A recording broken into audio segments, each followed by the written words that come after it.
ഇവനിത് എവിടെ പോയി കിടക്കുന്നു?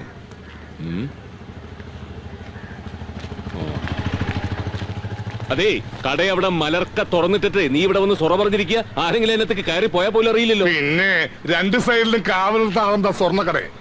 സ്വർണത്തേക്കാ വിലയുള്ളതാണ് അതിനകത്തുള്ളത്. അതെന്താണെന്ന് അറിയണമെങ്കിലേ ആദ്യം നീ അക്ഷരങ്ങളുടെ മൂല്യം എന്താണെന്ന് അറിയണം. മഹാത്മാവ് ആരായിരുന്നു ഞാൻ ചോദിക്കട്ടെ, ഈ PK പ്രഭാകരൻ എഴുതിയ ഗാന്ധിജിയെ അടുത്തറിയുക എന്ന പുസ്തകത്തിന്റെ 5000-ഓളം കോപ്പികൾ ആ കടയിൽ കടാച്ചടക്കായി കെട്ടിക്കിടക്കുന്നു. എന്താ ചെലവാകാത്തെ? അതിന്റെ കാരണം എന്താണെന്ന് നാട്ടുകാർക്ക് കാശിന്റെ മൂല്യം അറിയാവുന്നതുകൊണ്ട്. എന്തായാലും സ്വർണ്ണക്കടയേക്കാൾ മൂല്യം ഈ കട നോക്കാൻ പ്രഭാകരൻ വേറെ ആളെ നോക്ക്. ഇപ്പൊ എന്താ അങ്ങനെ തോന്നാൻ? 3-4 മാസം ശമ്പളം കിട്ടിയിട്ട് സുശീല കഴിഞ്ഞാൽ പിന്നെ എന്റെ ഏക വീക്ക്നെസ് കാശ. അത് കിട്ടാൻ ഞാൻ എന്ത് ചെയ്യും? നമ്മുടെ ഇലക്ഷൻ റിസൾട്ട് വന്നാ പിന്നെ ഞാൻ ആരാ മോനെ? ഈ പഞ്ചായത്തിന്റെ മെമ്പർ. അപ്പൊ പിന്നെ നീയോ ഈ നാട്ടിലെ ഒരേ ഒരു ബുക്ക് സ്റ്റോളിന്റെ MD. അപ്പോഴോ അതിനെ PK പ്രഭാകരൻ ദണ്ഡിയാത്ര വീണ്ടും നടത്തണം. കഴിഞ്ഞ പഞ്ചായത്ത് ഇലക്ഷൻ താന് തന്നെയല്ലേ പറഞ്ഞത്? എന്നിട്ടെന്തായി? തോറ്റു തൊപ്പിട്ടില്ലേ? ഇത്തവണ കെട്ടിവെച്ച കാശ് പോലും കിട്ടില്ല. നോക്കി നമുക്ക് കാണാടോ. ഒരിക്കലും ഈ നാട്ടുകാർക്ക് ഒരു അബദ്ധം പറ്റി, പക്ഷെ ഇനി അതുണ്ടാവില്ല. അവറാന് വേണ്ടി ബ്രോക്കർ പണിക്ക് നടന്ന താനൊക്കെ ഇപ്പൊ അയാളുടെ പാർട്ടിക്കാരനായിരിക്കാം. പക്ഷെ അതുകൊണ്ടൊന്നും ചെയ്ത അഴിമതിയുടെ കണക്കുകളൊന്നും പുറത്തു വരാതിരിക്കില്ല മക്കളെ. തെളിവ് സഹിതം വലിച്ചു കയറി പുറത്തിടും ഈ പ്രഭാകരൻ. മോഹൻദാസ് കരംചന്ദ് ഗാന്ധിയാണ്. സത്യം സത്യം സത്യം. അഴിമതി നടത്തുക എന്നുള്ളത് എന്റെ ജന്മവാസനയാ. അപ്പനപ്പൂപ്പന്മാരായിട്ട് കിട്ടിയിട്ടുള്ളതാ.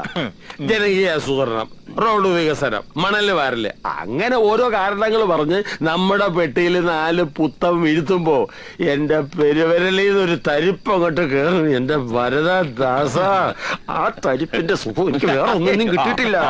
നമ്മുടെ മേനോൻ സാർ ഇന്നലെയും വിളിച്ചിരുന്നു. ആ കോൾപ്പാടം നികത്തി കിട്ടിയ അവിടെ മാലതി സിറ്റി എന്ന പേരിൽ ഒരു വലിയ റെസിഡൻഷ്യൽ വില്ലേജ് ഉണ്ടാക്കാനാ പുള്ളിയുടെ പരിപാടി. എല്ലാ വില്ലകളും NRIസിന് മാത്രം. School, hospital, medical college, super market എല്ലാം അതിനകത്ത് തന്നെ. ഒന്നിനും പുറത്തേക്ക് വരണ്ട. എന്നാ പിന്നെ പഞ്ചായത്ത് ഓഫീസും പോലീസ് സ്റ്റേഷനും കോടതിയും സെക്രട്ടേറിയറ്റും ഒക്കെ അതിനകത്താക്കാം. മാലതി സിറ്റി എന്നുള്ളതിന് പകരം മാലതി സംസ്ഥാനം എന്ന് പേരും വെക്കാം. ഇതൊന്നും നടക്കുന്ന കാര്യമല്ലേ ഇളയപ്പ? പണ്ട് 100 പറ കണ്ടം നികത്തി നമ്മൾ തെങ്ങിൻ തൈ നടാൻ തുടങ്ങിയപ്പോ അവൻ നടത്തിയ സമരം ഓർമ്മയുണ്ടല്ലോ. അപ്പൊ അവനെ കള്ളക്കേസ് ഉണ്ടാക്കി പിടിച്ചകത്താക്കി. എന്നിട്ട് ആ ഗ്യാപ്പില് നമ്മൾ പാടം മുറിച്ച് വിൽക്കുകയും ചെയ്തു. ഇനി ഇത്തരം കളികളൊന്നും അവന്റെ അടുത്ത് നടപ്പില്ല. ഈ കുന്നും പുഴയും പാടുന്ന കേൾക്കുമ്പോ അവനെന്തിനാ ഹാലടക്കുന്നത്? അവന്റെ കുടുംബസ്വത്തൊന്നല്ലോ. അവനെ പോലുള്ള ചിലർ സമരം ചെയ്യുന്നത് കൊണ്ടാ ഈ കുന്നും പുഴയും പാടവും ഒക്കെ ഇങ്ങനെയെങ്കിലും നിൽക്കുന്നത്. അല്ലെങ്കിൽ 3500 ഏക്കറുള്ള ഈ 90കര പഞ്ചായത്തിന്റെ മുകളിലുള്ള ആകാശം പോലും നമ്മൾ വിറ്റ് കാശാക്കിയനെ. നിർത്തണ ചാണ്ടി, നീ അന്നമ്മയുടെ ആവോലിയും അവറാന്റെ സ്കോച്ചും വിഴുങ്ങിയിട്ട് അവന്റെ മഹത്വം വിസ്തരിക്കണ്ട. അയ്യോ ഇളയപ്പ, മറ്റൊന്നും തോന്നരുത്. 2 ഉള്ളിൽ ചെന്നാ ഞാൻ ഉള്ള സത്യം പറഞ്ഞു. ജന്മവാസനയാ, അപ്പനപ്പൂപ്പന്മാരായിട്ട് കിട്ടിയതാ. അവൻ ജയിച്ചു വന്ന ആകെ പ്രശ്നമാവും. നമ്മുടെ പരിപാടികളെല്ലാം കുഴപ്പത്തിലാവും. അതെ, അവൻ കുഴപ്പത്തിലാക്കും. നീ ഇങ്ങനെ എഴുതിയിൽ എണ്ണ ഒഴിക്കാതെ എന്തെങ്കിലും വഴി പറഞ്ഞാ ചാണ്ടി. ഒരു വഴിയുണ്ട്. എന്താ? അവനൊരു ഗാന്ധിയനായതുകൊണ്ട് നമ്മളൊരു ഗോഡ്സെ പകരം ഇറക്കുന്നു. അതാരാള്? ഏത് വാർഡിലെ? 3ാമത്തെ വാർഡിലെ. 3ാമത്തെ അവറാറ്റ് സമാധാനിക്ക്. ശാന്തി പറഞ്ഞതിനാണ് ഐഡിയ. അങ്ങനെ പറഞ്ഞു കൊടുക്കും ഭരത. ബാക്കി നോക്ക്, പെട്ടെന്ന് തീർക്കാം. ഒഴിക്കുതാ. 3ാമത്തെ വാർഡിലൊരു പണിക്കരാണല്ലോ ഈ ഗോഡ്സ്. അതേത്? ഗാന്ധിയൻ PK പ്രഭാകരന്റെ ഉജ്ജ്വല വിജയത്തോടനുബന്ധിച്ചുള്ള ആട്ടിൻ പാലൊഴിച്ച ചായ സൽക്കാരമാണ് ഇവിടെ നടന്നുകൊണ്ടിരിക്കുന്നത്. കടന്നു വരൂ, കടന്നു വരൂ, കടന്നു വരൂ. ഇതാരാ? വടക്കപ്പെട്ട സുശീലല്ലേ വരുന്നത്? വടക്കപ്പെട്ട സുശീലയ്ക്ക് അല്പം വഴി കൊടുക്കും. കടന്നു വരൂ, കടന്നു വരൂ. ടിപ്പർ ലോറിയുടെ അടിയിൽ ലാംബി സ്കൂട്ടർ പെട്ടാലുള്ള അവസ്ഥ അറിയാലോ. എന്നപ്പോ നിങ്ങളെ മൂസുബ്രന്തി അവിടെ ഉണ്ട്, വിളിക്കണോ? 2 ബോണ്ട എടുക്കട്ടെ സുശീല. ഒരു കയ്യിൽ എത്ര എണ്ണോടാ ഇരിക്കുന്നത്? നമ്മുടെ മെമ്പർ എല്ലാവരും ഹാപ്പി ആണല്ലോ അല്ലേ? ചാരായം കുടിച്ച് ഹാപ്പി ആയെന്ന് കേട്ടിട്ടുണ്ട്, പക്ഷെ ചായ കുടിച്ച് ഇന്നവരാരും ഹാപ്പി ആയെന്ന് കേട്ടിട്ടില്ല പ്രഭേട്ട. എന്താ അവിടെ? നമ്മുടെ സുബ്രൻ ചത്തോ? ചത്തെങ്കിൽ അവിടെ ചിരിയൊക്കെ കേട്ടണല്ലോ. ഇതൊന്നുമല്ല. എനിക്ക് തോന്നുന്നു പ്രഭേട്ടം വിജയിച്ചത് കൊണ്ട് അപ്പുറത്തെ പഞ്ചായത്തിൽ നിന്ന് വരെ ആൾക്കാർ പുസ്തകം വാങ്ങാൻ വന്നതായിരിക്കും. എന്റെ ദൈവമേ, ഇങ്ങനെ ഒരു കാഴ്ച ഞാൻ എന്റെ ജീവിതത്തിൽ പ്രതീക്ഷിച്ചതല്ല. ഒന്ന് മാറിക്ക്. വായിക്ക് എല്ലാരും വായിച്ച് വളരെ. ചേട്ടാ, ഗാന്ധിജി അറിയ. എന്റെ സുബ്ര, ഞാൻ എന്താ ഈ കാണുന്നത്? പ്രഭാകരൻ എന്തിനാ ഇപ്പൊ ഇങ്ങോട്ട് വന്നത്? ഇതൊക്കെ ഞാൻ നോക്കിക്കോളാം. വൈകിട്ടാവുമ്പോൾ 1000 കോപ്പി ഉറപ്പാ. അല്ല, ഇതെന്താ പുസ്തകം പ്ലാസ്റ്റിക് കവറിലാക്കി വെക്കുന്നത്? വലിയ ബുക്ക് സ്റ്റാളിലൊക്കെ അങ്ങനെയാ. ഇനി നമുക്ക് കവറുമ്പോ പേര് എഴുതണം, മഹാത്മാ ബുക്സ് 90കര. ദാ കണ്ടില്ലടാ, ഞാൻ ജയിച്ചപ്പോ ആളുകൾക്ക് എന്റെ ആദർശത്തിന്റെ വില മനസ്സിലായത്. നാളുകളായിട്ട് പൊടി പിടിച്ചു കിടന്ന ഗാന്ധിജി അറിയാന്നുള്ള എന്റെ പുസ്തകം ജനങ്ങൾ ആർത്തിയോടുകൂടി വായിച്ചോണ്ട് പോകുന്ന കണ്ടോ? ഇനി തോന്നൂർക്കര നന്നാവും. ചേട്ടാ 2 കോപ്പി തരൂ, ഒന്നിന്റെ പൈസ നാളെ തരും. പിന്നെ ഇരട്ടി പൈസ കൊടുത്ത ആളുകൾ വാങ്ങാൻ നിൽക്കുമ്പോഴാ കടം തരുന്ന പ്രശ്നമില്ല. അങ്ങനെ പറയാതെ സുബ്ര, ഒരേ സമയത്ത് ഒരു വീട്ടിലെ 2 പേർക്ക് വായിക്കണം തോന്നിയാലോ ഞാൻ തരാം. ബുക്ക് സ്റ്റാളിന്റെ മേനർ ഞാനാ, ഇവിടത്തെ കാര്യത്തിൽ ഇറവുണ്ടാ. നീ ഒന്നും മാറി എന്റെ സുബ്ര. ഉറങ്ങാത്ത രാത്രികൾ, സുബ്രൻ തോന്നൂർക്കര. എങ്ങനെയുണ്ട്?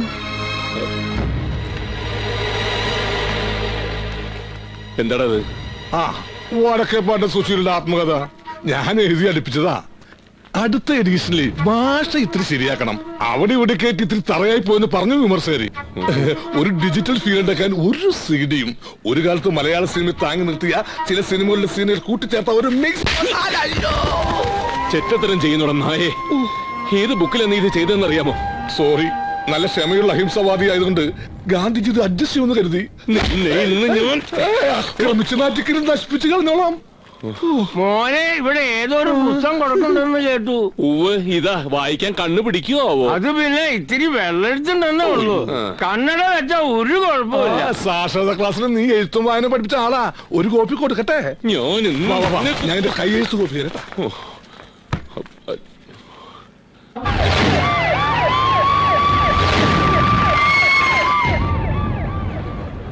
പ്രിയമുള്ളവരെ, സ്വന്തം ജീവൻ ബലിയർപ്പിച്ചുകൊണ്ടാണ് മെമ്പർ പ്രഭാകരൻ ഈ നാടിനു വേണ്ടി പ്രവർത്തിക്കുന്നത്.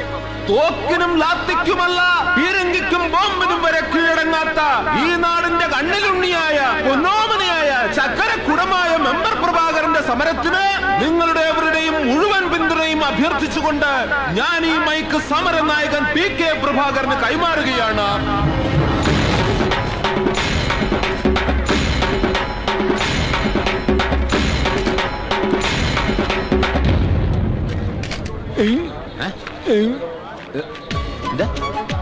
തെളിച്ചു പറ. ഓ, മുദ്രാവാക്യം വിളിക്കാനാ? ഇൻകുലാബ് സിന്ദാബാദ്. കള്ളം പേരെടുത്ത് വിളിക്കാൻ. PK പ്രഭാകരൻ സിന്ദാബാദ്. PK പ്രഭാകരൻ സിന്ദാബാദ്. പിന്നെ തെളിച്ചു പറ. അത്രേ ഉള്ള. പ്രിയമുള്ളവരെ, പുള്ളി നിങ്ങളോട് ആഹ്വാനം ചെയ്യുകയാണ്. പിന്നെ തെളിച്ചു പറ. എനിക്ക് പിടി കിട്ടിയില്ല. മണ്ണ് പറ്റി ഓഹോ, അതായിരുന്നു സംഭവം. നേരത്തെ പറയണ്ട, മൈക്കിലായിപ്പോയി. എന്നാ പിടി. മണ്ണ് മരുത. ക്ലിയർ ആയല്ലോ. മൈക്ക്. പ്രിയപ്പെട്ട നാട്ടുകാരെ, എനിക്ക് നിങ്ങളോട് ഒന്നും പറയാനില്ല. പിന്നെന്തിനാ മൈക്ക് വാങ്ങിയത്? എനിക്ക് നിങ്ങളോട് കൂടുതലായിട്ടൊന്നും പറയാനില്ല. കായലും പുഴയും നികത്തി വൻകിട റിസോർട്ടുകൾ പണിയാനുള്ള പഞ്ചായത്തിന്റെ തീരുമാനം പിൻവലിക്കുന്നത് വരെ ഈ കുഴിയിൽ മരണം വരെ നിരാഹാരം അനുഷ്ഠിക്കാൻ ഞാൻ തീരുമാനിച്ചിരിക്കുന്നു. ഇതെന്തോന്നു? തെളിച്ചു പറയാം അങ്ങോട്ട്.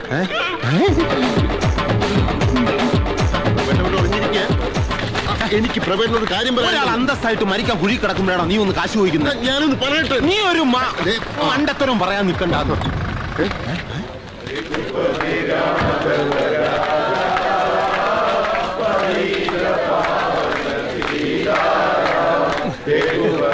ഒന്ന് കൂടുമാവൂ. ഒന്നുമില്ലെങ്കിൽ നമ്മുടെ നാടിന്റെ കാര്യമല്ലേ. വിപ്ലവം വരാൻ പാട്ട് പോലെ രഘു, തോക്ക് തന്നെ വേണം. വിപ്ലവകാരി ജലത്തിലെ മത്സ്യം പോലെയാണ്, അല്ലാതെ മണ്ണിലെ കുഴിയട്ടയല്ല. ദേവി, ഒരു മാവോ. വളരെ വിചിത്രമായ ഒരു സമരരീതിക്ക് ഇന്ന് കേരളത്തിലെ തോന്നൂർക്കര ഗ്രാമപഞ്ചായത്ത് സാക്ഷ്യം വഹിച്ചു. കായൽ നികത്തി ടൂറിസ്റ്റ് റിസോർട്ട് പണിയുവാനുള്ള പഞ്ചായത്തിന്റെ നീക്കത്തെ മെമ്പർ പ്രഭാകരൻ കഴുത്തറ്റം മണലിലിറങ്ങി നിന്ന് നിരാഹാര സത്യാഗ്രഹം നടത്തിയാണ് പ്രതിരോധിക്കാൻ ശ്രമിക്കുന്നത്. ഈ നാടിന്റെ ജീവരക്തമായ പുഴയും കായലും സംരക്ഷിക്കാനുള്ള ശ്രമത്തിൽ എനിക്ക് ലഭിക്കുന്നത് ശ്വാസം മുട്ടിയുള്ള മരണമാണെങ്കിൽ ഞാനത് സന്തോഷത്തോടെ സ്വീകരിക്കും. മഹാത്മാ ഗാന്ധി കി ജയ്. രഘുപതി രാഘവ വല്ല മൂർഖം പാമ്പം വന്ന് കൊത്തിയിരുന്ന അവൻ ആ കുഴി കിടന്ന് ചത്തോളുമായിരുന്നു. അതത്ര എളുപ്പമല്ലേ ഇളയപ്പ? അവനാണെന്ന് മനസ്സിലായ പാമ്പ് വന്ദേ മാതരം എന്ന് പറഞ്ഞ അതുപോലെ എഴഞ്ഞങ്ങ് തിരിച്ചു പോകും. ഒരു നാട് മുഴുവൻ അവന്റെ കൂടെ ഉണ്ട്. നീ ഇപ്പൊ അവന്റെ കൂടാണോ എന്റെ കൂടാണോ? ഇളയപ്പന്റെ കൂടെ. തദ്ദേശ സ്വയംഭരണ വകുപ്പ് മന്ത്രി ശ്രീ ടി.കെ. പ്രേമദാസൻ നമ്മോടൊപ്പം ലൈനിലുണ്ട്. ബഹുമാനപ്പെട്ട മന്ത്രി, താങ്കളുടെ വകുപ്പിന് കീഴിൽ വരുന്ന ഒരു കാര്യത്തിലാണ് തോന്നൂർക്കര പഞ്ചായത്ത് അധികൃതർ ഇങ്ങനെ ഒരു നടപടി എടുത്തിരിക്കുന്നത്. എന്താണ് താങ്കളുടെ പ്രതികരണം? ഇങ്ങനെയൊരു നീക്കമുണ്ടായ കാര്യം ഇപ്പോഴാണ് എന്റെ ശ്രദ്ധയിൽപ്പെടുന്നത്. കായലും പുഴയും നികത്തി ഒരു പദ്ധതി നടപ്പാക്കുന്ന കാര്യം സർക്കാർ തീരുമാനിച്ചിട്ടില്ല. ഈ വിഷയത്തിൽ അന്വേഷണ നടപടിയെടുക്കും. TV ഓഫ് ചെയ്യടാ. ഈ വിഷയത്തിൽ അന്വേഷിച്ച് നടപടിയെടുക്കുമെന്നാണ് മന്ത്രി പറയുന്നത്. ഇനി ഞാൻ പറഞ്ഞില്ലേ, ഈ വിഷയത്തിൽ നമ്മൾ വിവരം അറിയുന്ന തോന്നുന്നത്. ഒഴഞ്ഞല്ലോ. ഹലോ, ഉണ്ട്, കൊടുക്കാം. വിവരം അറിയുന്ന ഉറപ്പാണ്. മന്ത്രിയാ. മന്ത്രി നമസ്കാരം പ്രസിഡന്റ് അന്നേ. ശരി ശരി, ഇപ്പൊ തന്നെ പോയി പറഞ്ഞോളാം. മന്ത്രി എന്ത് പറഞ്ഞു? പദ്ധതി പിൻവലിച്ചു അവിടെ ചെന്ന് പറഞ്ഞ് സമരം അവസാനിപ്പിക്കണം. വേറെ ഒന്നും പറഞ്ഞില്ലേ? ഇങ്ങനെയുള്ള കുഴപ്പങ്ങൾ ഉണ്ടാക്കാൻ തായത് ജ്ഞാനാണെന്ന്. അത്രേ ഉള്ളോ? കഷ്ടമായി പോയി. മന്ത്രി ആയതുകൊണ്ട് ഒരു തന്തയ്ക്ക് വിളി ഞാൻ പ്രതീക്ഷിച്ചു. ഇത് ഞാൻ എങ്ങനെ അവിടെ ചെന്ന് പറയും? ചുമ്മാ പോയി പറയണം പ്രസിഡന്റ്. നാളെ മേനോൻ സാർ തിരുവനന്തപുരത്ത് വരുന്നുണ്ട്. ഈ പറയുന്ന മന്ത്രിയുമായി അദ്ദേഹം നേരിൽ കാണുന്നുണ്ട്. പുഴയും കായലും മാത്രമല്ല, ശബരിമല വനഭൂമി മുതൽ കേരളത്തിലെ പ്രധാനപ്പെട്ട സ്ഥലങ്ങളിൽ മുഴുവൻ മാലതി ഗ്രൂപ്പ് പല പല പ്രോജക്ടുകൾ തുടങ്ങാൻ പോവല്ലേ. പോയി പറയണം.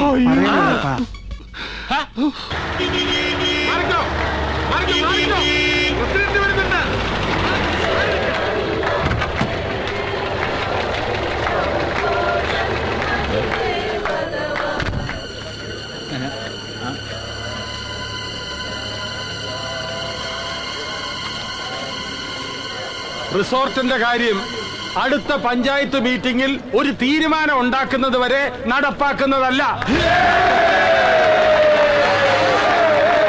സന്തോഷായില്ലേ? പക്ഷെ അത് ഈ ചപ്പടാച്ചി സമരം കണ്ടിട്ടല്ല. ആലോചിച്ചു നോക്കിയപ്പോ എനിക്ക് വേദന തോന്നി.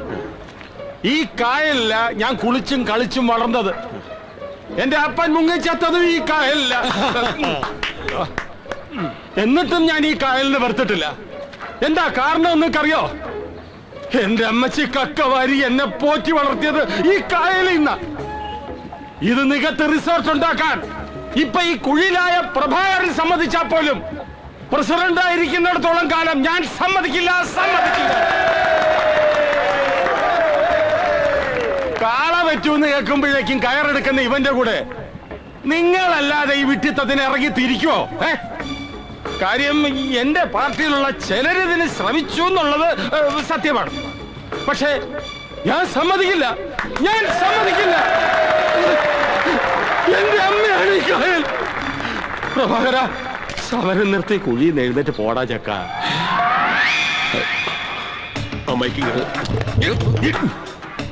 ബഹുമാനപ്പെട്ട പഞ്ചായത്ത് പ്രസിഡന്റ് അവറാച്ചന്റെ ത്യാഗനിർഭരമായ വെളിപ്പെടുത്തലിലൂടെ മെമ്പറുടെ സത്യാഗ്രഹ പ്രഹസനത്തിന് പ്രസക്തി ഇല്ലാതായിരിക്കുകയാണ്. അതുകൊണ്ട് ടിവിയിൽ മുഖം കാണിക്കാനും പത്രത്തിൽ പേര് വരുത്താനും വേണ്ടി നടത്തുന്ന ഇത്തരം വില കുറഞ്ഞ പരിപാടികൾ അവസാനിപ്പിച്ച് എല്ലാവരും അവറാച്ചനെ ജയ് വിളിച്ച് പിരിഞ്ഞു പോകേണ്ടതാണ്. അവറാച്ചനെ, ബഹുമാനപ്പെട്ട അവറാച്ചനെ, പിടിച്ചോ.